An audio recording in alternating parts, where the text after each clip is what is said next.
Hey guys, Gavin here, and I got another live update. Good Saturday to you guys. Shout out to you if you are watching this live, or if you're watching it later. That's great too. So we are starting right now, and I'm gonna jump right into this, okay? Because these have been kind of going long lately. And hey guys, thanks for popping in there. Spread the word, share, like, subscribe. That always helps. Let's grow the numbers, spread the message of love and truth and liberty. All right? Thanks for your support. So I'm going to jump right into this because today's video, it's actually very disturbing what I'm seeing here. And I have to say to you guys, I just keep me in your thoughts and prayers and keep an eye out. If I disappear, ask, right? I'm getting to where I'm concerned. You cannot express the psychotic, the psychopathic, mentally ill nature of the police in America. And that's really showing up in my county as these police are trying to get even. Now, I've given you guys other updates. They're trying to force me under threat of torture to give up the password to my phone so they can try and make a case against me for filming Officer Kennedy, and they're trying to prove that I threatened him and stuff when everybody knows that I didn't, because that's not how I roll. They have no evidence. They're still bringing these charges. They can't get into my phone because I used a password like we all should be using. And they're having a hearing next week on the 9th here in Grant County at the courthouse to try and compel me, to force me to give them access to my phone to try and give up evidence against myself, even though there is no evidence of me committing a crime because I didn't. All right? But we've talked about that. You can watch past videos for updates on that. I got a new discovery packet from the prosecutor, okay? The prosecutor's required to give up the things that the evidence he intends to use at trial, all right? And I got this packet today that had pretty normal stuff, right? Screenshots of what I say on Facebook, my posts, and this stuff will show up in the courtroom. And when they come after you, if you speak the truth, it will show up in the courtroom. Just like they're doing with the Bundys, just like they did with Schaefer Cox, Jeff Winehouse, Leonard Peltier. Everything in this system of Blue ISIS will be taken out of context to isolate, demonize, and destroy you when they think they can get away with it. All right? There was a bunch of videos. The videos like I'm doing right now are appearing in the prosecution's discovery. They're basically downloading every video I do. They'll be downloading this one, and they'll be trying to use it against me in court. But I'm going to speak to you guys anyhow because the message is important. I refuse to hide in a corner while these criminals commit violations against the Constitution, against human rights, against federal law. I'm not going to do it. I'm not going to be silent. And none of us can. We have to use our voice. All right? In this report, you guys remember the video, this one. You probably can't see it, but it's called Cop Runs from Citizen. Citizen Gives Chase. Goons Arrive. Okay? It has 3,127,182 views. It's a video that I posted on July 17th, 2015. So this is 2 years and about 3 months ago. All right? It's Officer Ryan Cox in Soap Lake. Now, he's one of the local goons we won't go into that. You can watch the video and see what you think of him. He's now the chief because the other chief apparently went down on some corruption. I think he was involved in some kind of trade or something in the city. I mean, that's kind of what Soap Lake officers are known for, all right? This is Officer Cox. Here's what I found in the discovery from the prosecutor. He put this in the discovery, okay? That means he wants to use it as evidence in trial, or maybe he plans to bring these charges. We'll see. Here's what it is. It is a charge. It's a probable cause charge delivered to the prosecutor and to the Superior Court from 9/8/2015. So a couple months after this, right? And we're seeing this pattern with Kennedy, with this. These officers get mad when their arrogance and their crimes become famous on the internet, and so they want to get vengeance. We've seen this before in people that have filmed police murdering people and things like that, where the journalist is the one charged, all right? This is a list of charges that he is recommending, that he's accusing me of on 9/8/2015. Again, 2 years ago. Never even heard about this. I never knew this existed, all right? In custody, no charges. Intimidating a witness, stalking, and felony harassment, okay? These are 3 felonies. These are serious charges that put you in jail for years, all right?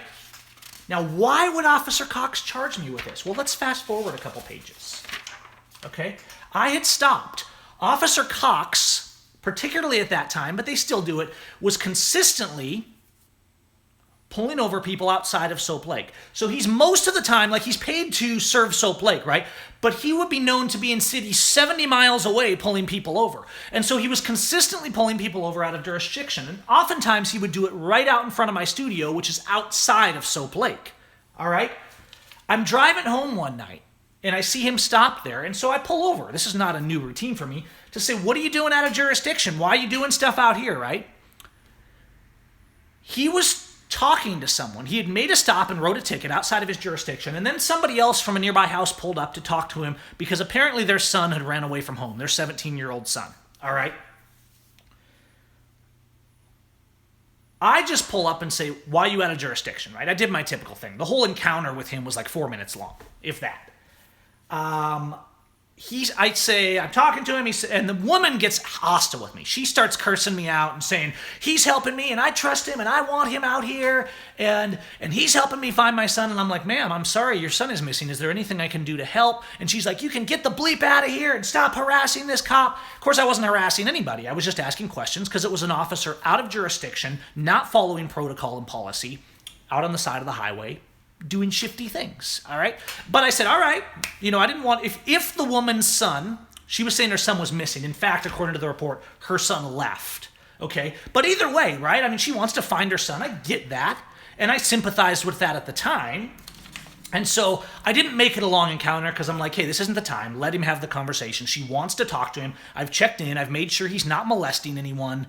And so I headed out, right? Went back to the car. And I had an ongoing investigation, doing investigative journalism, because Ryan Cox, there's something seriously shady about these Soap Lake officers, and I've seen time and time again in my own encounters and reports from other people that they are up to very shady things. All right, so naturally, I'm observing him. I'm stopping to check in when he's out of jurisdiction, etc. But it wasn't any big deal. It was a fairly normal engagement. There was not a serious amount of hostility. It was just him being a jerk and her being nasty to me for checking in. And I said, okay, it's cool. And I left, right? Here's what happened in the police report. And here's what you got to understand. This is how they're going to spin, isolate, demonize. And when you read this, understand that when you go out and you do good, guys, when you go out and you do good, they will then spin that when they want to put you in jail, and you will be reading the witness testimony and the reports, right? That's another thing that was in this discovery is witness interviews that the prosecutor-elect Garth Dano did for people who witnessed my arrest. And he was just coaching them through the whole thing. He was basically creating the narrative and getting them to say yes in these witness interviews that I got copies of from the prosecution. Okay? So back to this, though. This appears in the evidence for today's case from 2015. I was never arrested or charged. But theoretically, that doesn't mean they won't come back and charge me now years later for it because there's no holds on them. They do what they want in America. Okay, we don't have law. We have the number one incarcerated population on the planet. All right? That makes us the most abusive nation in the world by all intents and purposes, as far as we know, right? And people will say North Korea. Well, you have no idea what's really happening in North Korea. Maybe it's bad. So we can exclude that if you want, okay, since we don't have all the data on that one. All right? Now let's see what he says. And this is the crux of this. It's very important. Do you understand how truly deranged, vengeful, and deceptive these people are? This is his sworn testimony. Symes started to walk back to his vehicle. I'm going to try to do this in tough guy cop, I feared for my life voice, all right? Symes started to walk back to his vehicle, but turned and stated to me that I'll check in with you later, Mr. Cox. When Symes stated this, it was not in a tone that was joking. but as if he was threatening me. I firmly believe that given the chance, Syme would act on a threat due to his hate for law enforcement and his apparent hate towards me. I felt that this was a direct threat towards me, as Syme did not state officer, but only Mr. Cox. Going forward. Now we go. Can you believe these people? He's actually saying, I said I'll check in with you later, right? Because I've been checking this guy out, right? I've been monitoring Cox's actions, doing public records requests, etc. Okay? He's saying it's a felony, a triple felony threat, because I said I'll check in with you later, Mr. Cox, as I'm leaving. Because I was leaving the stop. I wasn't going to continue if he had something important that was somewhat legitimate.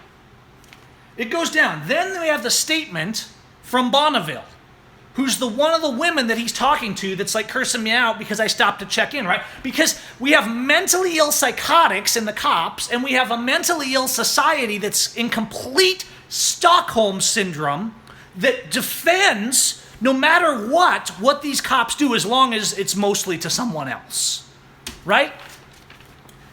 Here's what I highlighted in her statement as she's going through and regurgitating, right? Trying to back him up, saying I was the bad guy for questioning.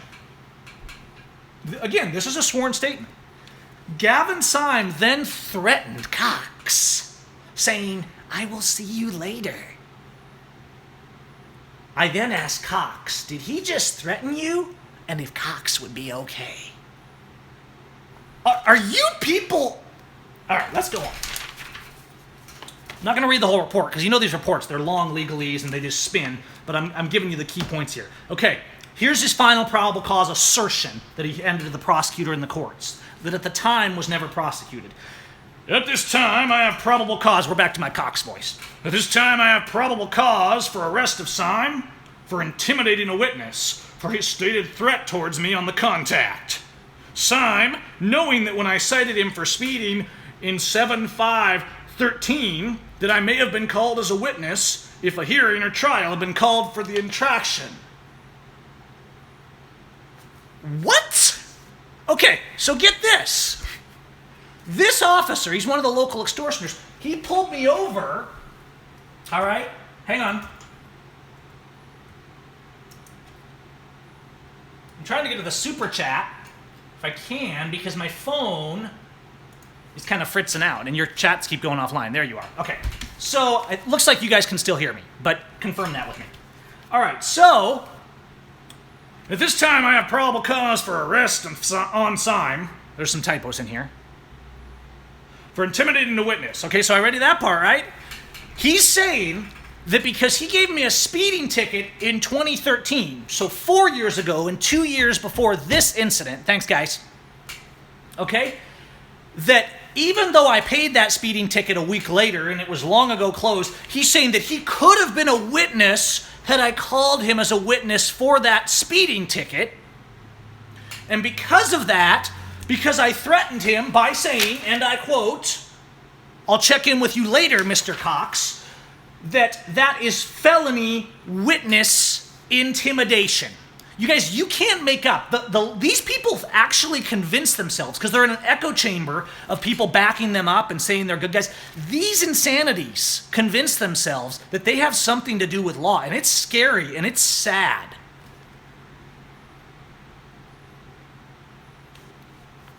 I also have probable cause to arrest Syme for felony harassment for directly threatening me while I was performing my official duties as a law enforcement officer.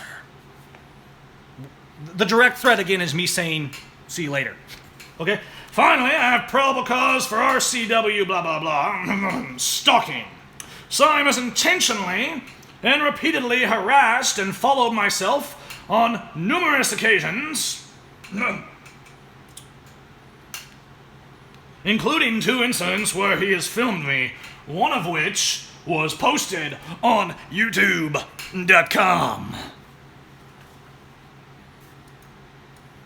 Let's see any, this one right here. You guys can watch that video when it's done. All right? So here's this filing, recommended charges.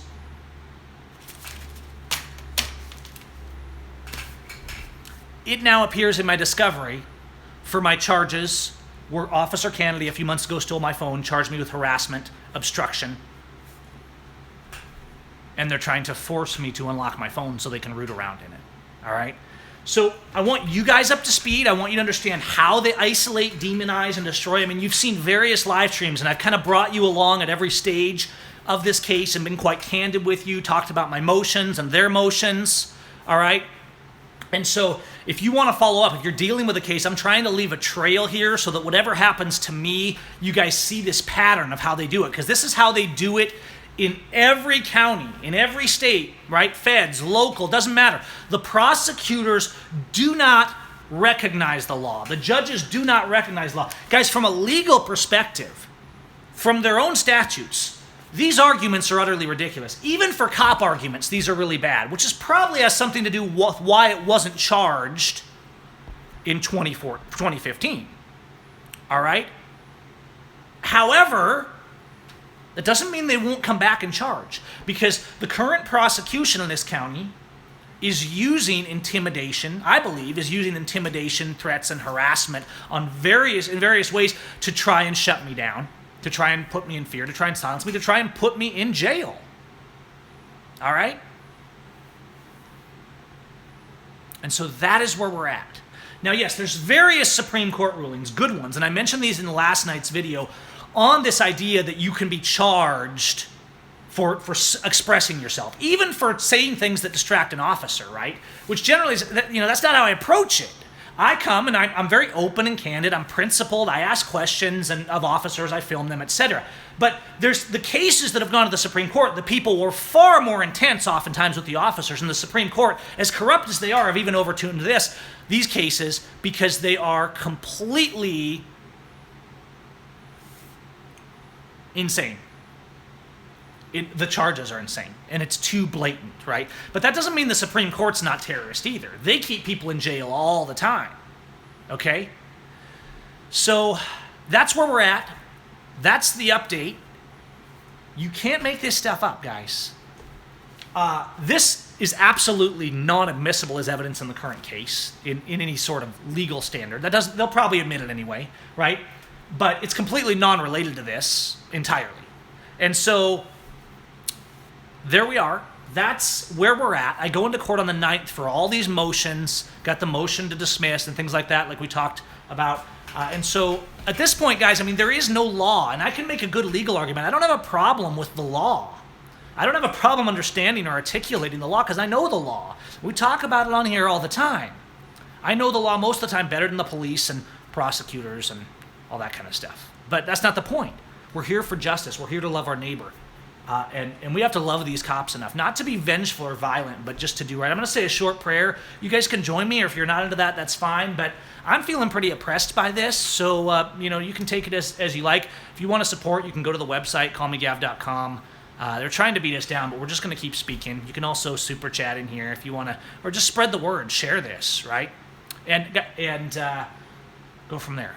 Father in heaven, we ask that you'll intervene. I ask for your protection and help in this case, but also for all of these prisoners, for all these people on here all over the nation dealing with charges and persecution by their government, the Bundys and Schaefer Cox and Leonard Peltier, all these people in prison like Jeff Winehouse, and it just goes on and on and on. Jeff's family came to visit him yesterday. He hasn't seen his kids in 2 years in jail after they tried to murder him when he did nothing.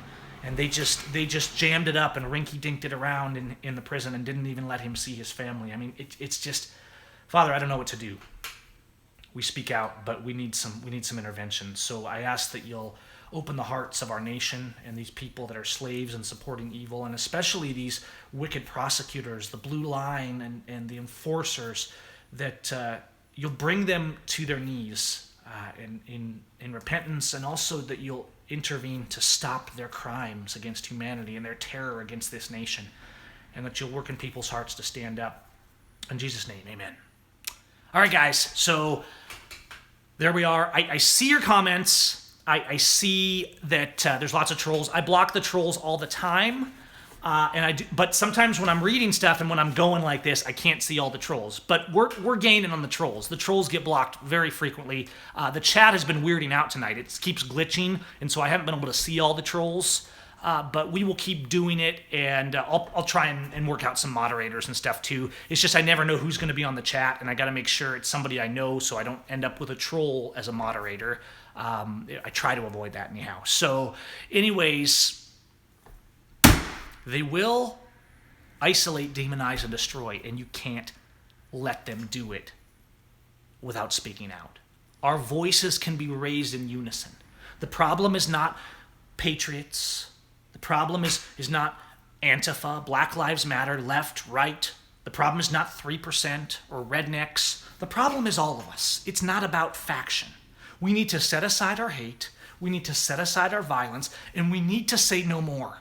We need to start really speaking the truth. We need to say aloud, "Blue ISIS!" And I've had enough. And I'm willing to stand up for peace. And I'm willing to tell those officers, you are not okay. You are a criminal. You are a junkie for violence and extortion, and you prostitute yourself for profit.